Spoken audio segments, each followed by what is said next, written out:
Welcome.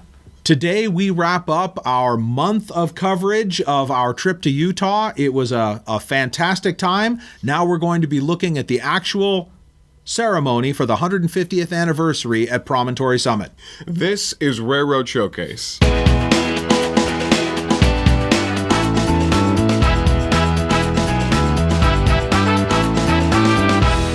Our feature this week is talking about the 150th anniversary of the driving of the Golden Spike at Promontory Summit. This was one of the biggest events that has happened in railroad history. And quite frankly, it's one of the most significant single events that happened in American history. It absolutely reshaped what America was to become. And so it was really an honor, I thought, to be out there and to see this commemoration.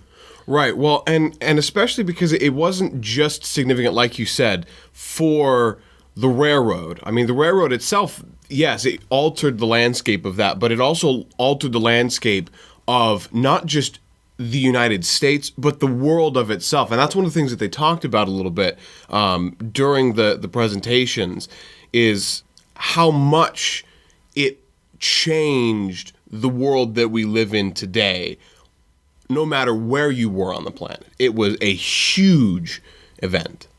That's no doubt about it. So a couple of weeks ago, we covered the preparations that they had for the event. We talked to Cole Chisholm and Julie Blanchard, and they told us about all of the work that the Park Service was going through to get ready for it.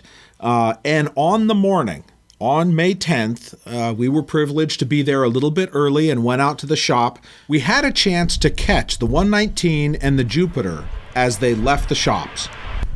They each went down opposite legs of the Y so they could end up facing opposite directions when they got down towards the site.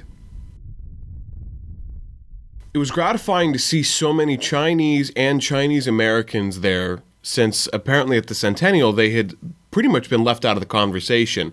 And so it was really nice to see them being recognized for the contribution that they made, which was a huge one. Among the list of speakers at the event was Connie Young Yu, a descendant of one of the Chinese railroad workers on the Transcontinental Railroad. And it was really impressive to see the list of speakers all together. There was the Secretary of Transportation, Elaine Chao. Secretary of the Interior, David Bernhardt, was there. So that's two people from the President's cabinet who had flown out to be at the event. There was an invocation given by a Native American elder, and I tried very hard to catch his name, and I couldn't find it in any of the news releases that I had gotten. Union Pacific President Lance Fritz was there, and since UP has acquired the Southern Pacific, you could say that he was representing both the UP and the SP at the event. Well, or the Central Pacific, which is the even more ancient predecessor. The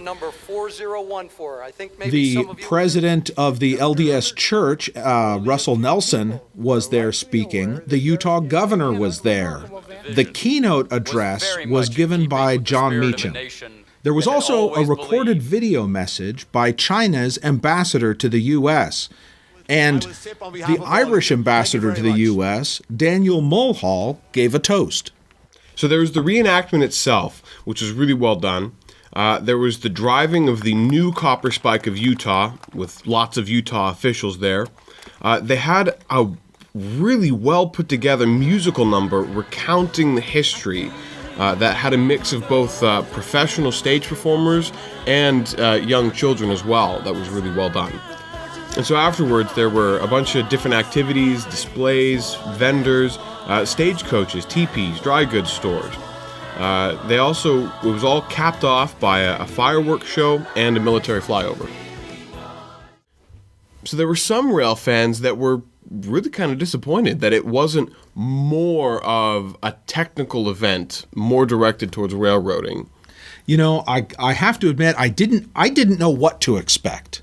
We knew that it was going to be a big event with a lot of fanfare.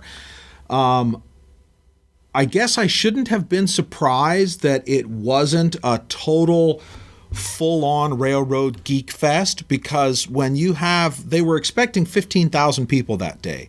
They think there were closer to 20,000 people there. And yes, a lot of them were rail fans, but there were also huge busloads of students who had been brought in from schools in the region, and there were a lot of history buffs, and just a lot of the general populace was there. So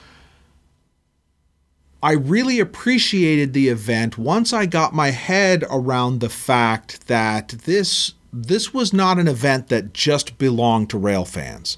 I agree with you. Overall, I was really glad we went. It was a good day. Yeah.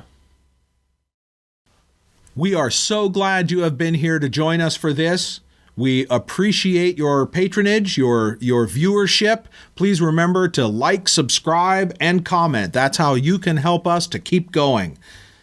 For the full inside look at all the events that happen in Promontory, head over to our website, rrshowcase.com. We have more than twice as much footage and coverage for all of the events.